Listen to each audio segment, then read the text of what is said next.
Hello, good evening to all of you. कल हमने पॉलीस्टर्स में पॉली इथाइलिन टेरिफ्थैलेट को देखा था। आज हम देखेंगे पॉलीस्टर्स में पॉली इथाइलिन एफ्थैलेट को। ठीक है, उसके मेथड्स ऑफ प्रिपरेशन को जानेंगे और समझेंगे। साथ ही आज हम पॉली एमाइड्स को भी देखेंगे कि कौन कौन से इंपॉर्टेंट पॉली एमाइड्स हैं। अगर आप लोगों को ये वीडियो अच्छा लग रहा हो तो प्लीज़ अपने दोस्तों को जिन्हें इस वीडियो की ज़रूरत है आप लोग इसे शेयर करें और साथ ही सब्सक्राइब करें ताकि मैं जो भी वीडियो अपलोड करूंगी आप लोगों के पास नोटिफिकेशन चला जाए। आज हम स्टार्ट करेंगे पॉली इथाइलिन एफ्थैलेट से। ठीक है, तो पॉली इथाइलिन टेरिफ्थैलेट को हम क्या बोलते थे? टेरिलीन बोलते थे। साथ ही हम इसे डैक्रॉन बोलते थे और माइलर के नाम से भी जानते थे। आज हम पढ़ेंगे पॉली इथाइलिन एफ्थैलेट क्या है।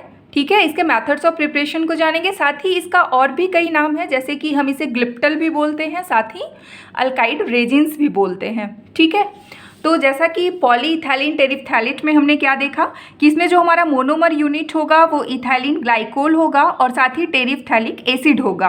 अब देखो, टेरिफ्थैलिक एसिड और एफ्थैलिक एसिड, इसमें कंफ्यूज मत होना। टेरिफ्थैलिक एसिड में 1,4 पोजीशन पे हमारा कार्बोक्सिलिक ग्रुप अटैच्ड होगा, जबकि एफ्थैलिक एसिड में हमारा 1,2 पोजीशन पे कार्बोक्सिलिक ग्रुप अटैच्ड होगा। तो ये हमारा एफ्थैलिक एसिड हो गया। ठीक है, और ये हमारा टेरिफ्थैलिक एसिड हो गया। बस आप लोग इसमें कंफ्यूज मत होना। और इसमें हमारा जो दूसरा मोनोमर यूनिट होगा वो सेम रहेगा, यानी ये हमारा क्या हो गया? इथाइलिन ग्लाइकोल हो गया। ठीक है, और इसमें भी हम क्या लेंगे? इथाइलिन ग्लाइकोल लेंगे। क्लियर है यहाँ तक?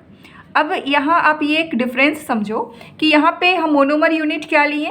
इथिलीन ग्लाइकोल हमारा दोनों में है। डिफरेंस यही है कि जो हमारा दूसरा मोनोमर यूनिट होगा वो पॉलीइथाइलिन टेरिफ्थैलेट में टेरिफ्थैलिक एसिड हो जाएगा। जैसे नाम से ही पता चल रहा है ना कि पॉलीइथाइलिन टेरिफ्थैलेट, तो इसलिए हम इसमें क्या लेंगे? टेरिफ्थैलिक एसिड लेंगे। क्लियर है? जबकि इथाइलिन एफ्थैलेट में हम क्या लेंगे? इसमें जो हमारा दूसरा मोनोमर यूनिट है वो एफ्थैलिक एसिड हो जाएगा। इसमें हम कल मेथड ऑफ प्रिपरेशन को देख लिए थे। आज हम देखेंगे method of preparation of ethylene phthalate. ठीक है, इसमें हम क्या करेंगे? इथिलीन ग्लाइकोल लिए हैं, साथ ही एफ्थैलिक एसिड रिएक्ट करेगा एकदम सिमिलर वैसे ही जैसे कि हमारा पॉलीइथाइलिन टेरिफ्थैलेट में हुआ था। इसमें भी हमारा 1 यूनिट ऑफ वाटर क्या होगा? रिलीज होगा। हमने वाटर को रिलीज किया। जब 2 मोनोमर यूनिट रिएक्ट करेगा तो 1 वाटर रिलीज होगा। ऐसे ही जब यहाँ पे N मॉलिक्यूल्स हमारा एफ्थैलिक एसिड है और N मॉलिक्यूल्स इथिलीन ग्लाइकोल है तो हमारा N मॉलिक्यूल्स ऑफ वाटर यहाँ से रिलीज होगा। तो आप देखो यहाँ क्या होगा कि हमारा एक H यूनिट और OH यूनिट जब यहाँ से रिमूव होगा तो हमारा क्या बच गया? O, और साथ ही ये CO है ना। ये दोनों जब कंबाइन हुआ तो कंबाइन होके हमारा एक मैक्रोमॉलिक्यूल्स बना। 2 मोनोमर यूनिट कंबाइन करके एक मैक्रोमॉलिक्यूल का फॉर्मेशन हुआ। ऐसे ही ये फिर से क्या करेगा? इथिलीन ग्लाइकोल से रिएक्ट करेगा, यानी फिर से हमारा यहाँ पे OH आ जाएगा, CH2OH। ऐसे ही फिर क्या होगा कि यहाँ से एक H2O का रिलीज होगा, एक वाटर मॉलिक्यूल यहाँ से रिलीज होगा, और ऐसे ही ये चेन हमारा बढ़ता जाएगा। यहाँ तक क्लियर है? तो हम इसे क्या बोलेंगे? पॉलीइथिलीन एफ्थैलेट बोलेंगे या हम इसे ग्लिप्टल बोलेंगे। ठीक है, नेक्स्ट वीडियो जो मैं बनाऊंगी उसमें जितने भी पॉलीमर्स हैं हम उसका यूजेस एक साथ देख लेंगे। आज हम मेथड ऑफ प्रिपरेशन देख लेते हैं और कौन कौन से मोनोमर यूनिट उसके लिए ज़रूरी है। यहाँ तक क्लियर है?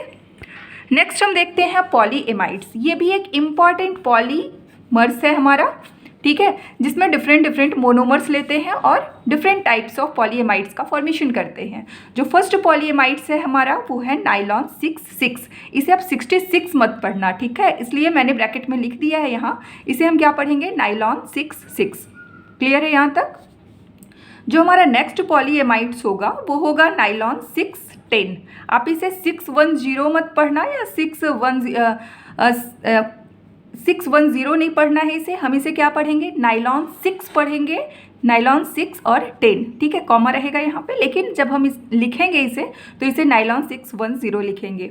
जो हमारा थर्ड पॉलीएमाइड्स होगा हम उसे नाइलॉन 6 कहेंगे। डिफरेंस क्या है देखो, मैं यहीं पे बता दे रही हूँ कि नाइलॉन 6,6 और नाइलॉन 6,10 में हम 2 मोनोमर यूनिट लेते हैं। ठीक है, अब ये क्यों हम 6,6 यूज़ कर रहे हैं, क्यों 6,10 यूज़ कर रहे हैं, जब हम रिएक्शन देखेंगे ना तो समझ जाएंगे अच्छे से।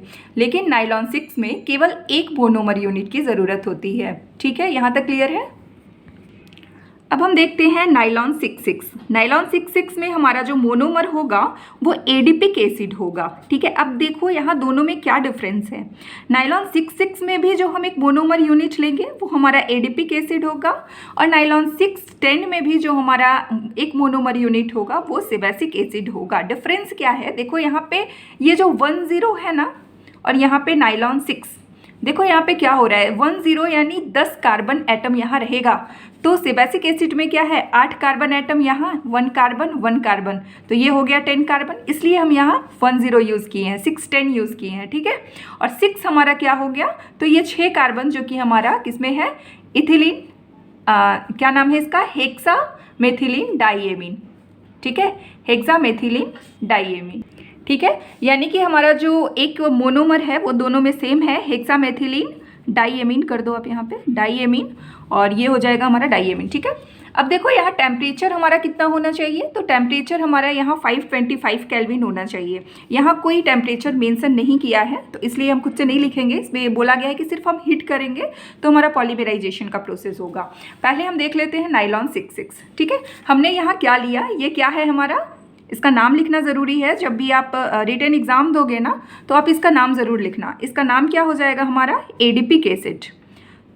ठीक है, एडिपिक एसिड यानी 6 कार्बन का एसिड, और 6 कार्बन का एसिड तो हो ही, लेकिन वो डाई कार्बोक्सिलिक एसिड हो।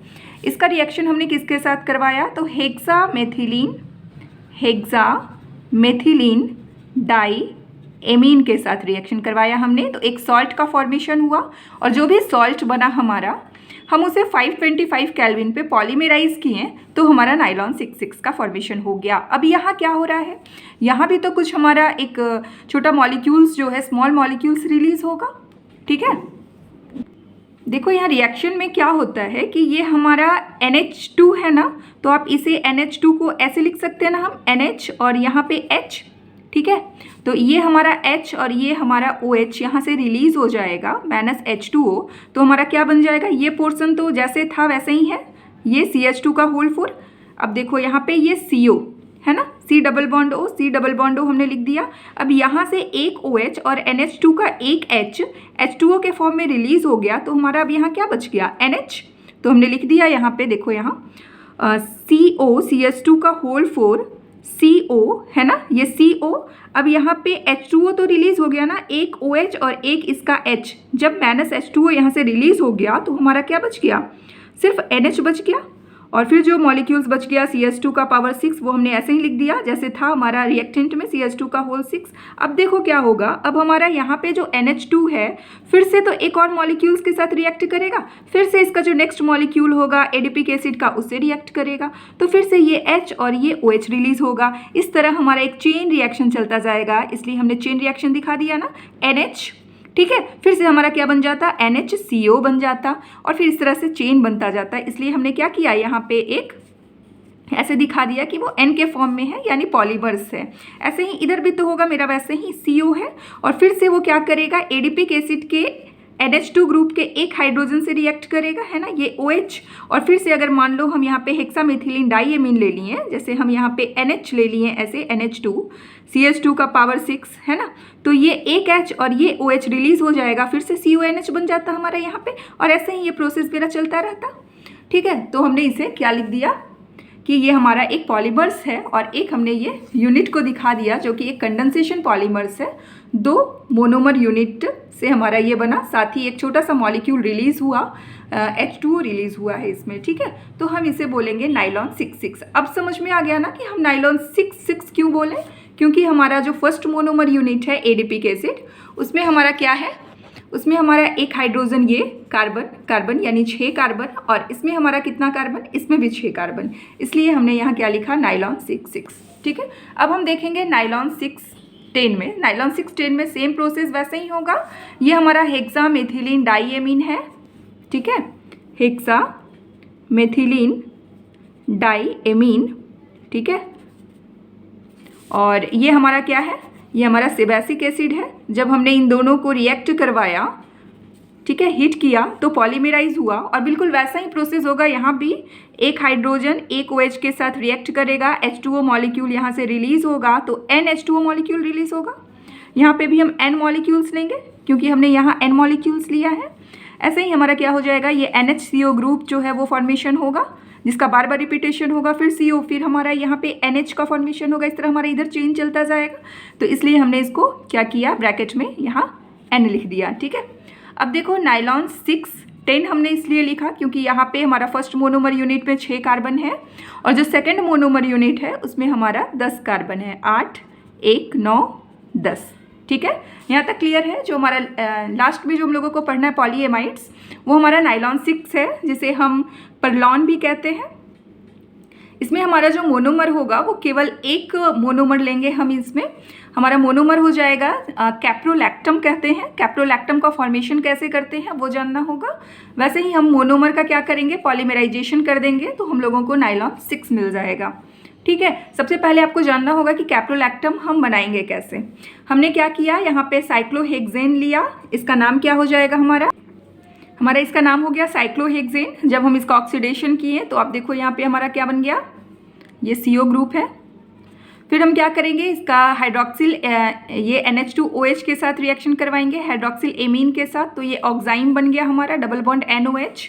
फिर हम इसको कॉन्क H2SO4 के साथ रिएक्शन करवाएंगे तो बेकमैन रीअरेंजमेंट होगा। ठीक है, तो बेकमैन रीअरेंजमेंट, जब मैं आप लोगों को रीअरेंजमेंट रिएक्शन करवाऊंगी, बहुत सारे रीअरेंजमेंट रिएक्शन होते हैं, तो उसमें मैं आप लोगों को बेकमैन रीअरेंजमेंट बता दूंगी। यहाँ पे आप लोग बस इतना ही समझो कि यहाँ रीअरेंजमेंट होगा तो ये जो H है इस N के पास ट्रांसफ़र होगा, तो ये हमारा NH हो जाएगा, और ये O जो ग्रुप है ये डबल बॉन्ड के फॉर्म में, यहाँ पे डबल बॉन्ड के फॉर्म में इसके सेकंड पोजीशन पे आ जाएगा, तो इसको हम कैप्रोलैक्टम कहेंगे। ठीक है, तो इस तरह से हमने देखा डिफरेंट टाइप्स ऑफ पॉलीएमाइड्स।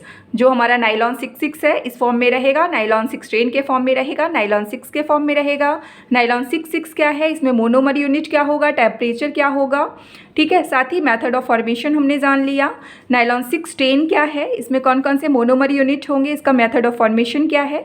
ठीक है, तो जब भी रिटन एग्जाम आए, आप लोगों को एक्सप्लेन करने पूछे, तो बहुत ही पॉइंट वाइज आप लोगों को लिखना है कि इसमें हम मोनोमर यूनिट क्या लेंगे, टेम्परेचर क्या होना चाहिए, हम इसे कैसे बनाएंगे। ठीक है, कैसे प्रिपेयर करेंगे, वो सारा पॉइंट्स आप लोगों को लिखना होगा। साथ ही साथ आपको ये रिएक्शन दिखाना होगा। ठीक है, तो इस तरह से आप लोग अच्छे मार्क्स ला सकते हो एग्जाम में। साथ ही अगर आप MCQ की तैयारी कर रहे हो, मल्टीपल चॉइस क्वेश्चन की, तो आप लोगों को ऐसे क्वेश्चन पूछा जा सकता है कि नाइलॉन 6 में हमारा मोनोमर यूनिट क्या होता है। ठीक है, तो बहुत सारे एसिड्स दिए रहेंगे आपको कंफ्यूज करने के लिए, adipic acid, basic acid, both of these, none of these. तो आपको इस तरह से मोनोमर आप लोगों को जानना होगा। उसी तरह आप लोगों को पॉलीस्टर्स एक बार आप लोग रिवाइज कर लोगे कि टेम्परेचर क्या होना चाहिए, हम कैटलिस्ट किस में लेंगे, और साथ ही साथ मोनोमर यूनिट हमारा क्या होगा। ठीक है, तो इस तरह से आप लोग रिवाइज करते रहो। मैं एक दिन क्वेश्चन प्रैक्टिस करवा दूंगी। ठीक है, थैंक यू।